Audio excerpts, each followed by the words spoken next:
நண்பர்களுக்கு வணக்கம். நான் உங்கள் பட்டுக்கோட்டை ஜோதிடர் சுப்பிரமணியன். ஒரு முக்கியமான விஷயத்தை பற்றி தான் நான் இன்னைக்கு பேச போகிறேன். எல்லாருக்கும் உள்ள சந்தேகம்தான். நீங்கள் ஜோதிடத்தில் உங்கள் ஜோதிட கட்டங்களை பார்த்தா வானான்னு போட்டிருக்கும். அதாவது ஒரு கிரகத்தின் பக்கத்தில் வானான்னு போட்டிருக்கும். அப்படின்னா வக்கிரம். வக்கிரம் என்றால் பின்னோக்கி செல்லுதல் பொருள். அதாவது நம்மளுடைய கண்ணுக்கு ஒரு கிரகம் முன்னோக்கி செல்லும் கிரகம், அதாவது அப்படியே நம்ம பூமியை சுற்றக்கூடிய கிரகங்கள் சில சந்தர்ப்பத்தில் பின்னால் செல்வது போல தெரியும். இது ஒரு மாயத்தேற்றம்னாலும் இந்த தோற்றத்தால் பலன்கள் முற்றிலும் ஒரு ஜாதகருக்கு மாறுபடும். அதாவது உதாரணமாக வக்கிரம் என்பது, இப்போ ஒரு கிரகம் சனியை எடுத்துக்கிறோம். சனி ஆட்சி பெற்றிருக்கு, கும்பத்தில் ஆட்சி, மகரத்தில் ஆட்சி. இது வக்கிரம் பெற்றால், ஆட்சி பெற்ற கிரகம் வக்கிரம் பெற்றால் அதிக பலன் கிடைக்கும், அதிக வலிமை கிடைக்கும்.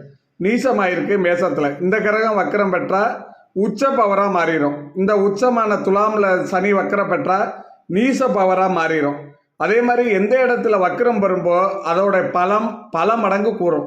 அதாவது உதாரணமாக திடீர்னு சில பேருக்கு கடுமையான ரோச வரையில் ஒரு பலம் கூட வரும்ல, அதுக்கு பேர் தான் இந்த வக்கிரமாகிறது பேர்.